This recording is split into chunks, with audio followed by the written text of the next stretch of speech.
Welcome back to MTech, everybody. Thank you for joining us on this cool, rainy Michigan day. If you read the title and you're looking on your screen right now, you might be thinking, man, why is this crazy person holding an absolutely destroyed clutch disc in one hand and another clutch disc in the other, and also paired with the clutch disc that is in the car?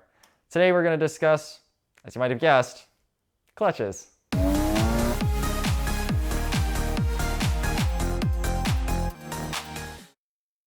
If you saw our video on Wednesday where we went to the biggest German car show, can't really see my air quotes because it's blocked by a couple clutch discs. In that video, we briefly mentioned that we had some type of clutch disc failure. I'm gonna say that a lot in this video, and was barely able to make the show, and that was a miracle that it happened.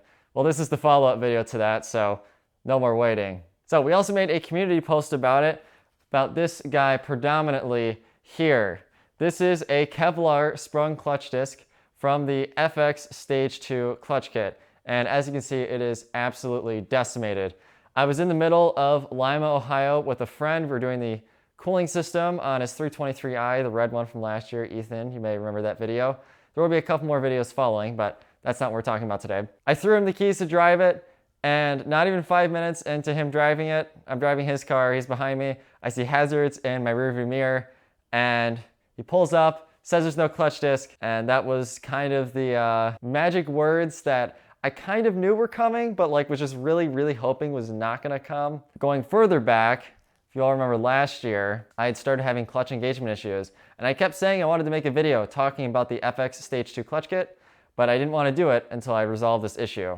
And for the fourth time already, the issue showed itself. But that's not being totally fair to the clutch kit. You guys should get the full story and why I'm not entirely surprised that something like this happened. But I was just really hoping it was going to happen, and probably one of the worst spots ever in the middle of Ohio. A AAA totally saved the day. I got a 156-mile tow, cost me absolutely nothing. Highly recommend if you own older project cars, you get a AAA membership. But I'm going to put those clutch discs down, and we will go from the start. So I bought this car over 3 years ago now. It was manual swapped prior to me having it.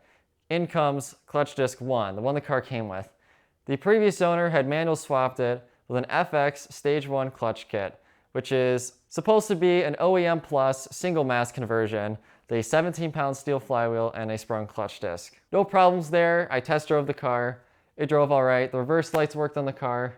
Usually when you buy a car that says it's been manual swapped and you get a bunch of eBay receipts, that's a pretty bad sign, but I don't know. I kind of just ignore the red flags, and I would say it worked out, and it kind of did, but not in that particular instance. Fast forward 1 year, and I am pulling into a Best Buy parking lot, and the master cylinder on this car fails. I push the clutch in, and the clutch did not come back up. That would be a big issue. Furthermore, clutch fluid started coming out of the floor, which indicated there was a master cylinder failure. Thank God for rubber WeatherTech floor mats. My carpet may have never recovered. So I got the car towed to a shop in hopes of getting it fixed, because at the time I was still an up-and-coming BMW E36 technician and hadn't really gotten the confidence yet to do something like a master cylinder, because it required me getting on my back, going up under the dashboard. Didn't really feel like doing it, so I wanted to have someone else do it for me. The unfortunate part is that mechanic ended up misdiagnosing a clutch master cylinder as a clutch pressure plate failure. So the transmission got ripped out of the car. In comes clutch disc number 2. At this point, I was given a few options. I really wanted to 6-speed swap this car, but at the time I didn't have the money and I couldn't swing the 6-speed manual transmission in this car. So I decided to get an FX Stage 2 clutch kit. I'd read some good things about them on the internet. I had it recommended to me by a couple of people. I was a little weary about the $350 price tag, because if you know anything about clutch kits in these cars, that is really cheap, especially with a flywheel. But I was assured that it was a quality brand that had been making these things for a very long time, Grip Force, and that there wouldn't be any issues. So I went ahead and bought it, and that's what I was going to run in this car. Now the issues started at this shop. The shop had the transmission in and out of this car 3 times, and eventually realized that they had the clutch in backwards, and that is why the clutch was not working. So they were trying to bleed it, wasn't working, and after the 3rd time they'd had the trans out of the car, they looked at it and like, oh, the clutch disc is in backwards. They put the car back together. It seemed to run and drive okay. All should have been good. When I got that clutch kit on, the pedal was very heavy, and I don't know, it felt very sporty. It was kind of something, it was what I was looking for in high school. I kind of wanted something that drove sportier than stock, and I'm like, well, if I'm gonna, go through the effort of changing it up, I might as well at least get something that I like more. So for what it is worth, I did really like the way the FX Stage 2 clutch kit drove when I had it in the car.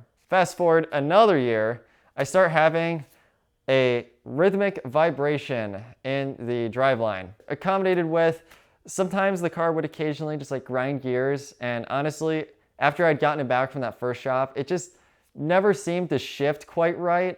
It was always like, it was fine most of the time, but sometimes I'd try to enter, say, third gear, and it would just right into gear. All right. Oh, okay. Even though my foot was very obviously on the clutch pedal, and it wasn't really a repeatable occurrence. So I brought the car to this shop. They threw it on their lift, and they told me that they heard a grinding sound coming from the transmission. Now, I had told them I had a lightweight flywheel on it, and it was normal to hear some gear noise. But they told me that the transmission was done and had to be replaced immediately, or it could catastrophically fail.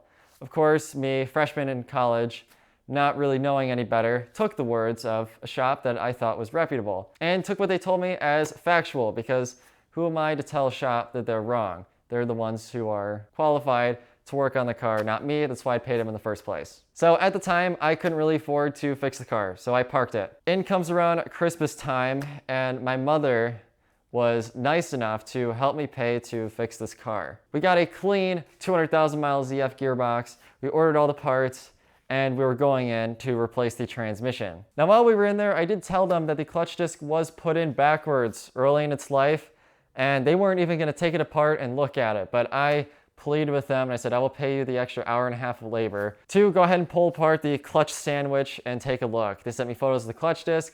The clutch disc appeared to be okay. At this point, it had maybe 10, 12,000 miles on the clutch disc. We all figured if it was having any issues, we would have noticed it at this point. It didn't seem to have any obvious faults.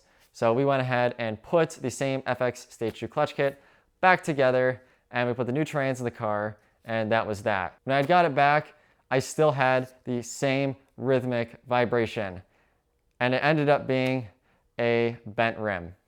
Yes, I replaced the transmission on this car for a bent rim, and that gear noise that the shop had told me about ended up just being the way it is with that clutch kit, because I put the new trans in it and it made the exact same noise.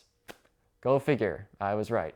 But the trans I did put in here, we did the detents, and it was a nicer transmission than the other one, because in their defense, I had now ground a few gears from the aforementioned it not really shifting right issue. So yes, when they pulled the drain plug, there was bits of metal coming out of it, or chunks of metal actually, as they described it to me. Probably third gear synchro, maybe a little bit of second, a little bit of fourth, who really knows. But bottom line, that didn't really need to happen. I probably could have limped that transmission along for a while, and more money was spent on this clutch saga. So after we got the car back together, it seemed to drive great. It shifted way better than it did before, probably because of the now new detents. And I was really happy with how the car was driving. Fast forward an amount of time that I honestly couldn't really remember, maybe a bit under a year. We're now coming to fall of last year. In fall of last year, this car started to have what I like to call clutch engagement issues, or gear lockouts. You'd be sitting in a stop, you'd push the clutch in, you try to go in enter gear, you'd go into one, and nothing. It would just stop. Full stop. And you wouldn't let you into gear. You'd be like, okay, let me try to go to 2 and into 1. Try to go to 2, stop. Nothing there. And eventually, you'd have to kind of let off the brake, just slowly kind of let off the clutch pedal a little bit, and it would go slide right in. Usually, in that type of situation, the result is worn synchros in the transmission, which is what a lot of people told me. However, I did not believe this theory, because I had been driving it for however many months, and transmission shifted like butter. So how is it, after nothing happening, overnight almost it seemed like, the car just now started having random gear lockouts, and it got progressively worse and worse over the span of a month and a half. And after about a month and a half, it got to the point that it stayed for about the next 5,000 miles and coming months. So now in comes TC Euro. I start talking with them about my clutch issue. Tyler over there had told me it could have been the transmission being high mileage, could be a clutch issue. I had good pedal pressure and the hydraulics, and I did try to bleed the hydraulics, and it didn't make an effect.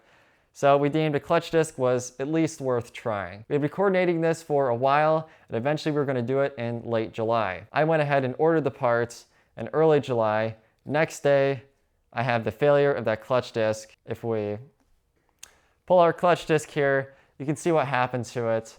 I didn't hear the exact noise because my friend was driving, but he just said he was going from second to third and described it as a popping sound. He pushed the clutch in to pull it out of 2, go into 3, and when he pushed the clutch in, hear it a pop, followed by loss of pedal pressure, and it sounded like marbles inside the gearbox, which now we know was clutch disc material. The clutch came apart into a million pieces. There was a ton of clutch dust and material just all over the inside of the bell housing. It was a complete mess in there. TC Euro was able to get me in, and under a week's notice, so was FCP Euro. I was able to get the AAA tow. Honestly, it kind of worked out in the best possible way it could have, but this is honestly something I've never really seen before. Maybe you can comment down below if you've ever had a clutch disc catastrophically fail like this. More impressive if you did it on stock power. Even more impressive if you did it on stock non-M power. I'd love to hear you guys' clutch stories. But we have a couple of running theories as to how this may have happened. Our big two theories are one of two things. Either one, it's an eBay part. Quality control is not exactly what eBay parts are known for. I got the bad one. It failed after 25,000 miles. Or, and I'm leaning towards this as being the culprit, and I'll tell you why in a second, is the clutch disc being put in backwards. So even though there was no visible damage on the clutch disc with it being put in backwards, the material of the clutch, this is a Kevlar clutch disc, is very brittle. And what could have happened is the extra stress from it not only being put in backwards, but being repeatedly used over and over again, trying to get it to engage, could have caused micro stress cracks in the material. And eventually what that happened is over miles and miles of use, it just started to chew the clutch disc apart from the inside out. And that's why after one little piece broke away, the rest of it just followed suit and it became like a domino effect. There are a lot of people running the FX Stage 2 clutch kit with no issues. The 328i we drove last fall, the track one, has the same clutch kit. He's been running it for 6 years, a lot of track miles, no issues. So it really is a toss-up as to whether this was caused early in its life by it being put in backwards or if it was just a bad part.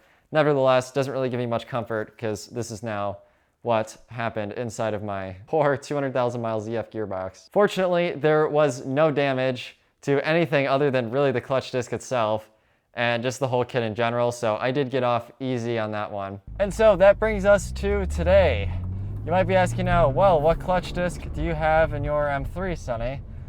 I'm running the Vallejo single mass conversion kit, which is technically for a 328, but the 328 and M3 share the same gearbox. So I'm being the test mule for all of you to see if you can save your money and buy a Vallejo kit instead of buying the dual mass flywheel for the M3, which is expensive and, what I've been told, less reliable. But that's gonna be an entirely different topic for a different video. I'm 400 miles on my 500 mile break-in, and as we put more miles on it, I will let you guys know how this Vallejo kit is.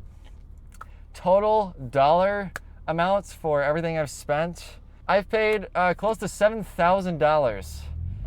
And if you guys know what I spent on the car, that is more than I bought the car for. I bought the car for 6. So I spent more on just this one issue than I paid for the car 3 years ago. I'm really hoping now this Vallejo kit is gonna be kind of the solution to my problems. Even the first clutch kit this car had was not really correct. I said it was an FX Stage 1 clutch kit, and it was. The guy was using a factory M3 clutch, which is not sprung, because there's supposed to be the dual mass flywheel to compensate, but in that kit there wasn't. So it did always kind of shift funny, and the engagements were a little harsh, but I digress. That has been the ordeal with the transmission and the clutch kits. There are two morals to the story here. The first one is be careful who you trust your car with, because frankly I could have saved 2 of those trips to the shop had I gone to a shop that knew E36s. But really this all started with the 200,000 mile master cylinder, which I learned later was the only part the previous owner did not actually replace in the manual swap. So do thorough work. Don't create issues for yourself later. Take care everybody, and we will see you in the next one.